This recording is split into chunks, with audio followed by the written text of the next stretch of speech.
بسم الله والصلاة والسلام على رسول الله. سيدان هربا idinku sheegnay waxaan idin ducada gadaal baan ka dhigi doonaa biidnillaahi raxmaan markuu qof walba mataqaan wadadiisa ka yiraahdo guriga quruxda badan leh ee aad arkaysiin maanta ay bedel iyo hooyadii iyo walaalkii iyo walaashii xaq u yeesheen waxaan halkan uga ducaynayaa man laa yashkuru naas balari la yashkuru Allah. marka waxaan leenahay cid kasta oo gacan ka geysatay oo ay u horeeyaan inamadii xamse ilaahay naxariistii jannaha siiyo ee saaxiibadii ahaa ee ka damqaday markii uu horeeyay ee ay ka arkeen shaashada jaarkoodii hore oo iyaguna aad intii taalkooda ugu damqaday dibad iyo gudaba cid kasta oo ka soo geysatay guriyaha labada guri runtii labada guri marka xaq la doono lacagta anagana soo gaadhay injineerka ku wareejinay guriga iminka aan dhex joogno oo meedhisi lahayd marka xaq la eego sidaan anagu suuqa ka ognahay laakiin de isaga ku darsaday guriga kale inuu mataqaana maanta halka uu joogo soo gaarsiiyo si loogu kureeyo marka waxaan leeyahay yaanan sheekada kala dhex bixin cid kasta oo wax ka soo geysatay inamadaasi u horeeyaan jaarkooda ku xigo injineerka oo ma sha Allah gacanta u weyn leh dhammaan waxaan leeyahay qofkii fikir iyo ficil iyo sacyi iyo lacagba cid walba waxay ka soo geysatay ilaahay miisaanka xasanaadka ha ugu daro inta qurbaha joogta ilaahay ummadda aad dhex joogtaan Allah idinku xafido anaguna inta dhulkaanu joogno Allah nagu xafido maalin laga mataqaan looga baahi badan yahay injineerka iyo inta kale ba ilaahay miisaanka xasanaadka ha idinku daro dabcan anagu haddaan tawfiiqnahay waa wixii aan bilownay waa shaqadayadii alxamdulilaahi rabbil caalamiin gurigii 14aad ayuu injineerku noo bilaabi doonaa biidnillaahi raxmaan oo haddana qof aad u dhibaataysan loo bilaabi doono ilaahay idankiisa marka waxaan idin leenahay jazaakumullahu khayran ilaahay ha idinka jisaaysiiyo intii awlaada Allah ugu anfaco intii mataqaana waalidka Allah ugu anfaco ilaahay waxaad jeceshihiin oo dhan oo janno u horeysa Allah idin siiyo shar oo dhan Allah idinka xijaabo ducadii intaasaan kaga baxaya waxa soo gaadhay guriga labaad runtii injineerka ayaa iska leh fadligiisa isagaa dhisay isagaa dhameeyay laakiin wax yar baa ka dhiman marmarkii iyo waxoogaa xaalxaala laba qol marmar baa yaala laakiin inta ka dhiman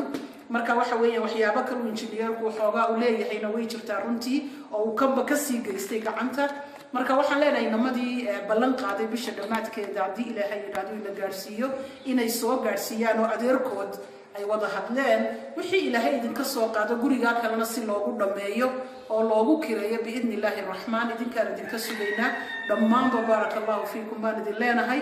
waxaan runtii anigu mahad weyn hooyo basro oo in badan baa shaqadan ku soo dhex jiray laakiin saddexda guri ee uu nala dhisay mataqaana injineerku ilaahay gacan weyn ha ka siiyo gacan weyn uu ka geystay waa gurigii saddexaad ee iminka uu nala dhiso marka waxaan leenahay injineer adigana waxaad jeceshahay janno u horeysa Allah ku siiyo awlaad Allah kugu baarigo runtii waxa weeye qofka cilmigiisa iyo aqligiisaba la baxay qofka maalkiisa la baxay inba wixii uu hayo buu la baxaa marka injineerku intii uu isku wada darsaday dhammaanba waxaan leenahay iyagana Allah uu kadbo badal iyo hooyadii iyo walaashii iyo walaalkii aynan ka xanuunsanaya ilaahay waxba kuma aha inuu caafiyo badalna indhihiisa inuu soo celiyo boqorka waxba kuma aha ilaahay waxaan u baryaynaa gurigii ay ku nastaan ay ku nagaadaan afarta cisho adduunyada uga hadhay in ilaahay uga dhigo bismillaahir rahmaanir rahiim allahumma salli ala sayyidina muhammad maanta waa jimcaha bishu ay tahay 13 waxa weeyaan bisha October waxa weeyaan halkan waxaan maanta ku wareejinaynaa dadkii muslimiinta in gurigii aan u dhisnay dadkii maartay ahaa gurigan oo laba qaybood markii hore aan ka kala dhignay qaybna iyaga aan ugu talagalnay inay maartay ay kareystaan marka qaybtii aan ugu talagalnay oo ka koobnaa 4 maqsin labana aan ugu talagalnay labada inay xanuunsanayay runtii de wixii ilaahay qadarina uu dhacay oo mid uu ilaahay xaqi alla ku yimiday dibna aanu hagaajinay oo aan ka dhignay 3 maqsin oo caadi ah midna aan ka dhignay inaan kala xanuunsanaya inuu galo oo musqushiisii gudaha u taalo guryahaasina ay u dhisan yihiin sida guryaha aanu galno guryo la mid ah oo wax alla wax ka dhimanayna jirin marka maanta waxaan ku wareejinayaa tawfiiq oo ahaa ururkii dadaalka dheer u soo galay gudi iyo dibadba gaarsiiyay in hawshaasi dadka masaakiinta gurigaasi loo qabto maanta waxaan leeyahay basra oo ah madaxii tawfiiq inay igala wareegto igana guddoonto inaan gurigii koowaad qaybtii koowaad ay dhammaystiran tahay qaybta labaadna hawl yar wax yar baa u dhiman insha allah iyana way dhammaystirmi doontaa marka qaybtii koowaad ee ay geli lahaayeen waa u diyaar sidaasayna ku dhammaystiran tahay waxaana ku wareejinayaa basra oo ah madaxii tawfiiq ururka samafalka ee tawfiiq oo runtii ah urur gobolkan ka tilmaaman wax khayr qaban ah mar kasta ummadda u qabta aniguna waxaan diyaar u ahay meel kasta oo ay wax ka qabanayaan inaan wixii aan ka geysanayo ilaahay dartii aan ka geysto anaan garab taagnaado sidaasaanan ugu soo dhaweynayaa igana guddoon basra بسم الله الرحمن الرحيم والصلاة والسلام على أشرف المرسلين سيدنا محمد صلى الله عليه وسلم ما هذا إلهي بالة تبرية الضبابة ما هذا اللي بعدنا وحمد علينا إنجنير أحمد والسيدة شاشة بكارك الدونتان نقول ريتشي ما أنت قايبتي هوري أنا وهو يا بصرة أنا وحنكسي وريتشي لياون ويو حبيبة يا بدل يا أدير كود وما أنت هالكنا لتشوجا كل يوم قفل بمدة سو قارن دونا بإذن الله الرحمن دعاءنا دبان ودقان دونا لكن مركو روحنا ليه أفرتي مقسم أو ديارة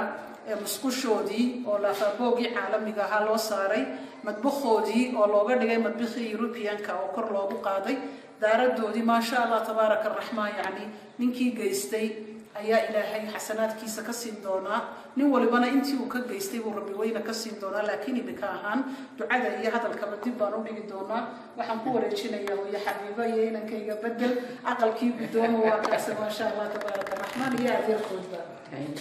الرحمن الرحيم إلهي بما حدث كله مركوادي مركم هذا نوسو رجلي قيس كادن يرتاح يككوبا أفرقف سد ويل يهال جبرة سد حدا ويل لو كم ده أي هايين أي حنوسين حق الدمر كم ده كلنا وندلها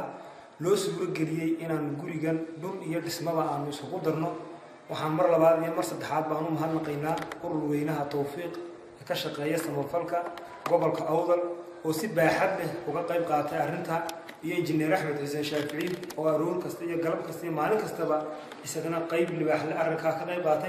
وحن قرروا مهنا قينا لأن يرانا ما أنت حموسان يقول قال متسند تذكي أي صاحب بدع هايين أي جارك هايين أي يجندل يدبت بجوجا أي العقتا فرح بدن قصو دقيق أيام مهنا قينا إلهي بانا مهارتك. بسم الله الرحمن الرحيم الحمد لله رب العالمين وحنا محضر مركب كوادي مركب لبعض إلهي نو سورة جليه مانتا قولي لودي سي أقونتا ومانتا عند احتاجنا هاي كي كوادنا ونما يسترين هاي وحنا مركب لبعض محدث كله قرك توفيق أو بسرعة جردي هو جامين يسوع إنجنير أحمد حسين الشافعي أو بسنا قولي جمانتا قرحت هذا حسان بحتاجنا هاي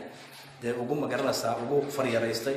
صدقات أنا يوم بايسكال عدو لو كيستي وحنا كلام وشيء ummadii muxsiniinta ahayd ee caalamka joogtay ama dalka baha joogtay ee gacan ka soo geysatay guriga quruxda badan leh ee maanta aanu dhex joogno ilaahay waxa leenahay ajal ama xasanaad Allah idinka siiyo kii labaadna kulli waa arki doontaa sawirkiisa isaguna uu dhameystray laakiin wax yar baa harsan intaana insha Allah uu ballan qaaday injineerku inuu dhameystiro hadii ilaahay yiraahdo